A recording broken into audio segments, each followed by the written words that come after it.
Halo semuanya, selamat datang kembali lagi dengan gua Game 90net. Jadi di video kali ini gua akan menemani kalian dengan 5 kisah dari internet yang paling mengerikan bagi yang ke-19.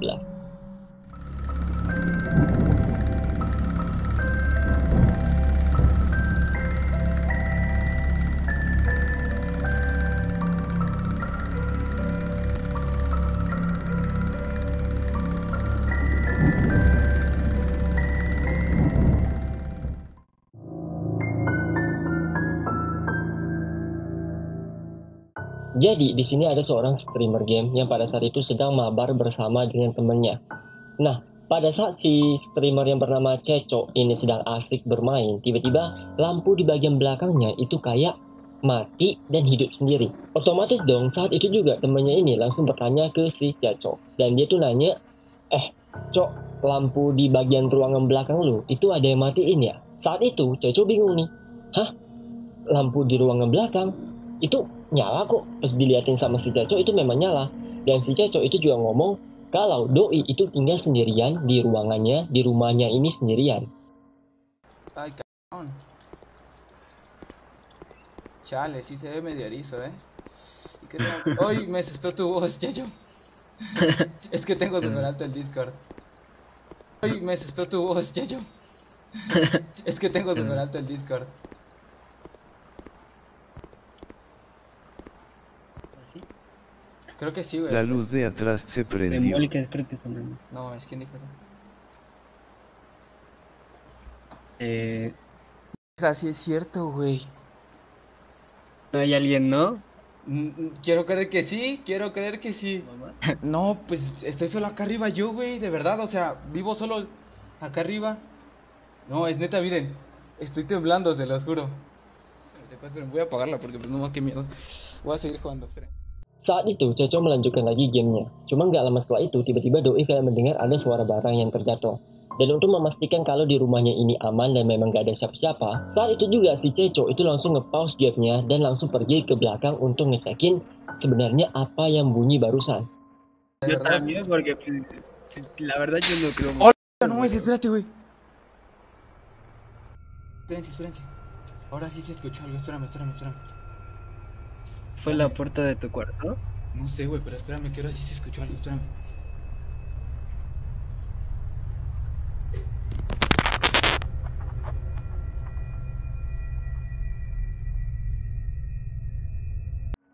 Kali ini Ceco kembali lagi nih ke ruangannya.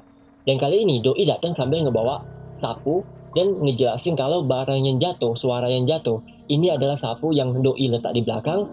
Tiba-tiba seolah-olah tanpa disentuh sama angin atau apa, tiba-tiba sapunya ini jatuh.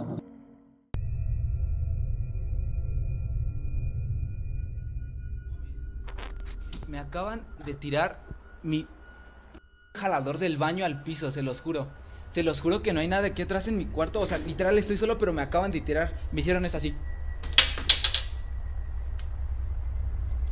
No, yo creo que ya no quiero jugar esto. Ceco mulai kehilangan mood untuk bermain game. Karena coba lu bayangin, lu di sini sedang asik main game, misalnya lagi asik mabar bareng teman.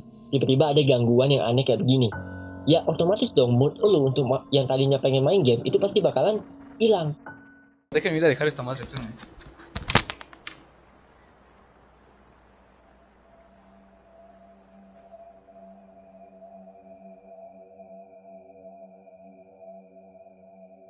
Y a lo mejor uno de sus perros se metió a su cuarto. Les juro que estoy temblando, se los juro. Saat Ceco kembali ke ruangannya dan menceritakan sebenarnya apa yang sedang terjadi, dan ketika si Ceco ini lewat di bagian pintu depannya, tiba-tiba dari sana itu kayak muncul sosok makhluk asing yang kayak ngintipin si Ceco. Dan otomatis dong, karena Ceco sudah mulai merasa nggak nyaman, seperti yang gue bilang, moodnya sudah mulai habis, udah nggak ada mood lagi untuk main game, si Ceco memutuskan untuk stopin main gamenya.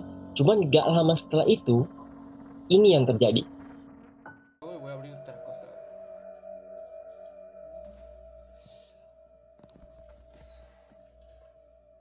Es que fue aquí, Y ¿no? te digo, yo no soy muy creyente de esas cosas, pero. LOL. Ya hasta cerré el Hostia, juego, güey. no. Ya no quiero jugar, neta. ¡Hola! No mames. ¿Otra vez?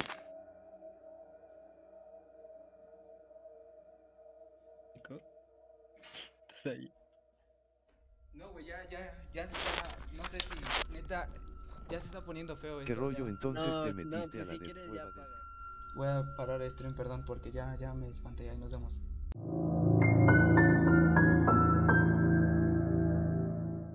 Jadi ceritanya nih, di sini ada seorang petugas security mas-mas yang kebetulan sedang nge-shift sekitaran jam 1 malam. Nah, di jam-jam segitu, kalau di tempat-tempat besar seperti apartemen atau gedung-gedung yang ukurannya besar, ini ceritanya bakalan aneh banget kalau misalkan ada anak kecil yang sedang berkeliaran di koridor jam 1 malam. Nah, kebetulan nih, pas si Sapam ini sedang nge-shift malam dan ngecekin area ruangan tempat doi kerja, tiba-tiba si Mas ini itu ngelihat ada anak kecil yang sedang nangis sendirian lagi di area lorong. Otomatis dong si Mas Sapam ini itu langsung merasa merinding.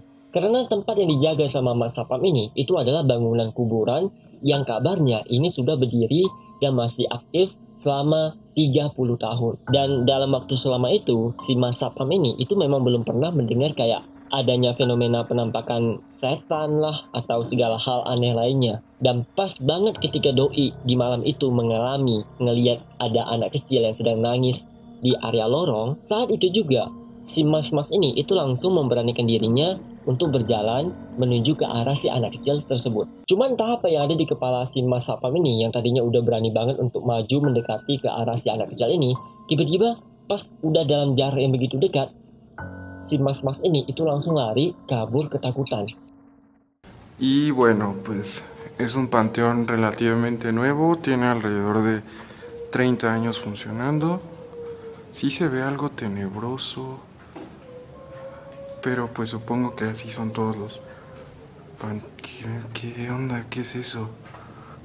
Es un niño. Niño. Niño, ¿quién eres? Niño. ¿Qué diablos hace aquí un niño? ¿Quién eres, niño? ¿Qué pedo? Niño. Manches. No mames. Padre nuestro que estás en el cielo, santificado sea tu nombre. Yang bikin anehnya lagi, tadi kan ketika si Sapam ini sedang berlari menjauh dari anak kecil ini kan, tiba-tiba pas doi itu noleh ke belakang, anak ini itu kayak ngilang. Nah, saat itu juga si Sapam ini itu langsung memberanikan dirinya mendekati ke tempat si anak yang tadinya ada di sana sekarang sudah hilang, dan pas dicek ternyata anak yang tadi itu hilang itu bukan ngilang, melainkan pindah tempat. Ay, güey. Ya no hay nadie. ¿Qué diablos fue eso?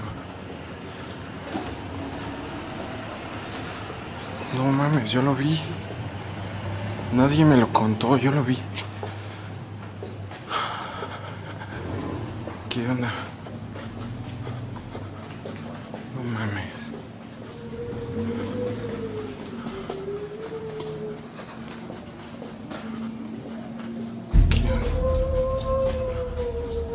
¿Quién está? ¿Quién es? ¿Quién es? ¿Qué tranza?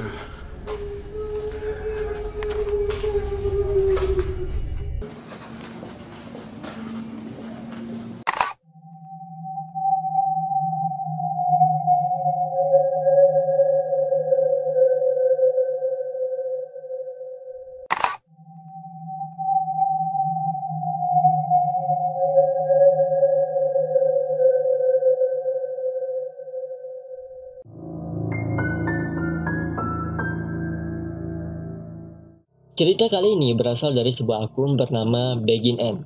Nah, pria yang ada di dalam video ini, kita panggil saja namanya adalah Michael. Singkat cerita nih, si Michael ini baru aja pindah dari rumah orang tuanya ke rumah baru yang baru aja ia beli sekitaran 3 hari yang lalu. Cuman anehnya ketika Michael ini udah pindah ke rumah barunya, si Michael ini sering banget kayak mendengar ada suara bingkai foto yang jatuh atau barang-barang pribadinya ini kayak pindah sendiri. Nah, setelah mengalami kejadian yang aneh, Michael kemudian membeli beberapa barang-barang religius seperti bingkai foto Yesus, lalu ada juga patung-patung Bunda Maria yang rencananya akan ia pasang di setiap sudut rumahnya.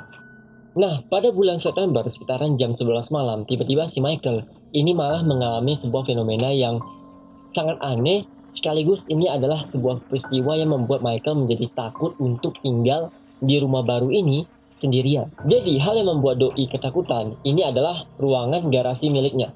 Nah, di ruangan ini itu kan ada sebuah pintu berwarna putih. Nah, Michael ini sering banget cerita kalau pintu ini itu kayak sering banget kebuka sendiri. Misalnya ketika si Michael ini kan kayak keluar untuk jalan-jalan, kalau enggak pergi untuk kerja. Biasanya pintunya ini itu pasti udah dikunci rapat-rapat sama si Michael.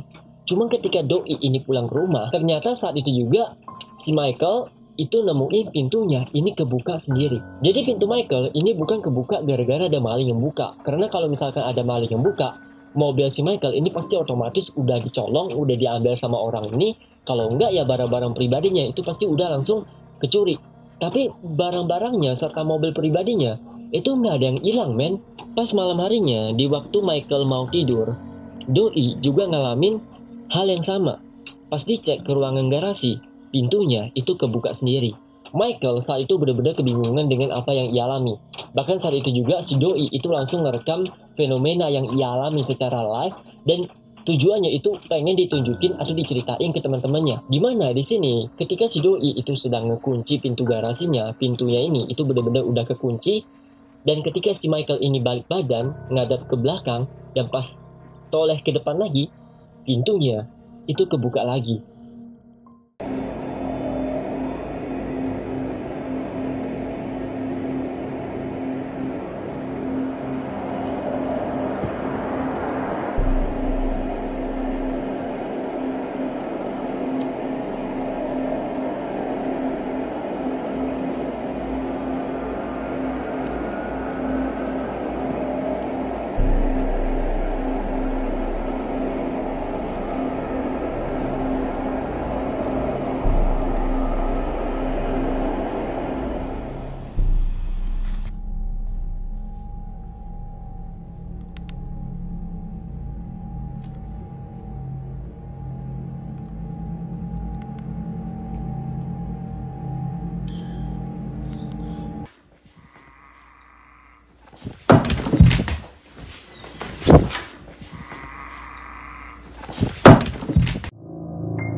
Singkat cerita, di sini ada sebuah akun bernama VNG yang mengunggah sebuah video tentang gangguan yang dialami oleh pamannya. Jadi ceritanya, si pemilik akun ini adalah orang yang menerima sebuah rekaman video yang dimana video ini itu diambil sama pamannya, yang kebetulan pamannya ini sedang bekerja di Hotel Cecil. Sekali lagi ya, gua ingatkan kembali ke kalian. Hotel Cecil ini bukanlah sekedar hotel biasa yang terkenal akan tempatnya yang serem. Selain kasus pembunuhan, kasus penculikan, atau kasus dari gangguan makhluk halus, ini sudah menjadi salah satu ikonik dari Hotel Cecil. Dan yang paling terkenal dari Hotel Cecil ini, sekali lagi gue bilang ke kalian, ini adalah kasus tentang hilangnya Ellie Salim, yang kabarnya Ellie Salim ini adalah mahasiswi yang sudah lulus, tapi tiba-tiba pas Doi pergi ke Hotel Cecil, nginep, gak lama setelah itu, Ellie Salim menghilang.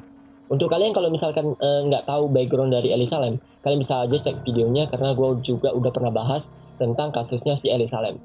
Cek aja. Jadi singkat cerita, pamannya si Doi ini namanya adalah Mike. Nah, Mike ini itu sudah bekerja di Hotel Cecil kurang lebih sekitaran 1 tahun lebih. Sebenarnya gangguan-gangguan yang dialami sama Mike ini itu sudah dialami semenjak 6 bulan berada di sana. Saat itu sekitaran jam 2 pagi, Mike melanjutkan kembali pekerjaannya, yaitu membersihkan beberapa ruangan kamar yang sudah di check out sama para penginap. Mike memulai tugasnya dari bersih-bersih di bagian lorong. Cuma ketika Mike sudah mulai berjalan menuju ke bagian lorong tengah di lantai 2, tiba-tiba Mike ngeliat ini yang membuat Doi sekaligus merasa merinding.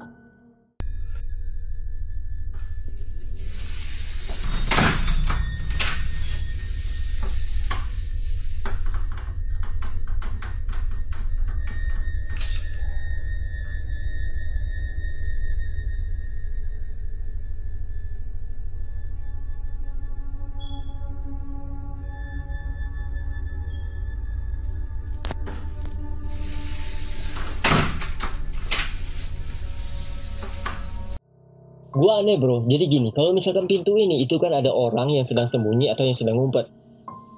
Itu nggak mungkin. Pintunya itu pas dibuka, itu ketutupnya benar-benar pas nyentuh tembok. Jadi nggak mungkin ada orang yang kayak sedang ngerjain mic, ngebuka pintu dari belakang, terus doi ngumpet. Nggak mungkin. Ditambah lagi pintu ini, itu kalau ditarik paksa pakai benang, itu nggak bisa. Di bagian atas itu kan ada kayak penyangga tuh. Nah kalau ditarik pakai benang, itu bakalan terasa berat banget. Jadi nggak mungkin itu ditarik sama benang atau dikerjain sama orang. Yang jelas, mic pasti dikerjain sama yang nggak kelihatan sama mata.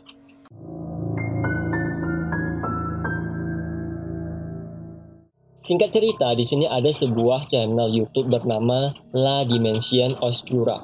Nah, isi dari setiap konten di dalam channel ini kebanyakan berisikan tentang si pemilik channel yang sedang menjelajah ke tempat-tempat yang sudah lama enggak ditinggali. Suatu hari, si pemilik channel, kita panggil saja namanya adalah Brody.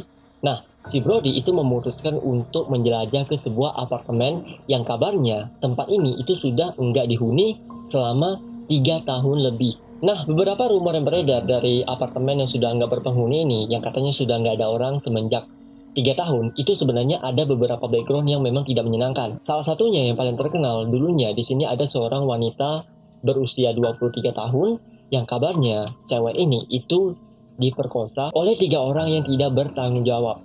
Nah, karena ketiga orang ini takut ketahuan sama kepolisian, pada akhirnya tubuh doi itu ditemukan tergeletak di dalam atau di salah satu kamar di apartemen ini. Nah, semenjak peristiwa tidak menyenangkan ini kesebar, pada akhirnya apartemen ini itu mengalami penurunan keuangan karena kebanyakan orang-orang itu nggak mau nginep di sana. Sekaligus orang-orang ini itu juga takut dengan keamanan yang ada di dalam apartemen ini. Kita balik lagi.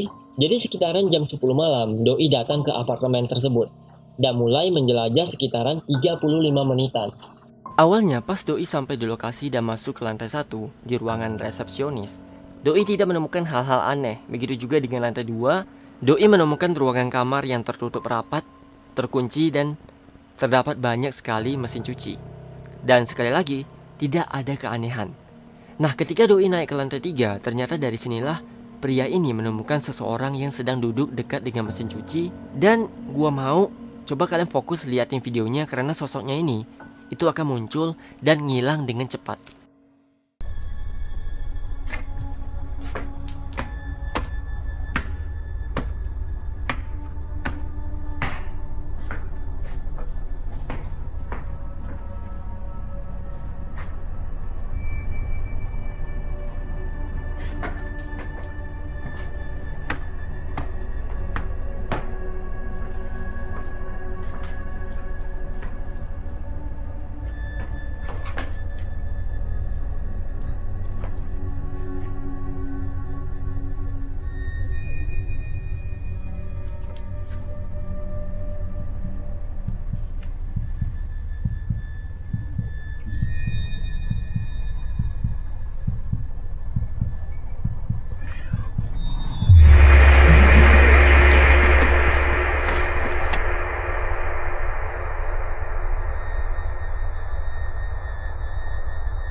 Seperti yang kalian lihat, di sini ada seorang perempuan berambut panjang memakai baju putih.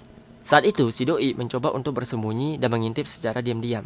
Karena doi merasa apartemen ini kan sudah lama tidak ditinggali dan jarang banget ada orang yang main ke apartemen ini. Terus, cewek yang duduk di dekat mesin cuci ini, siapa dong? Apakah mungkin dia si pemilik apartemen?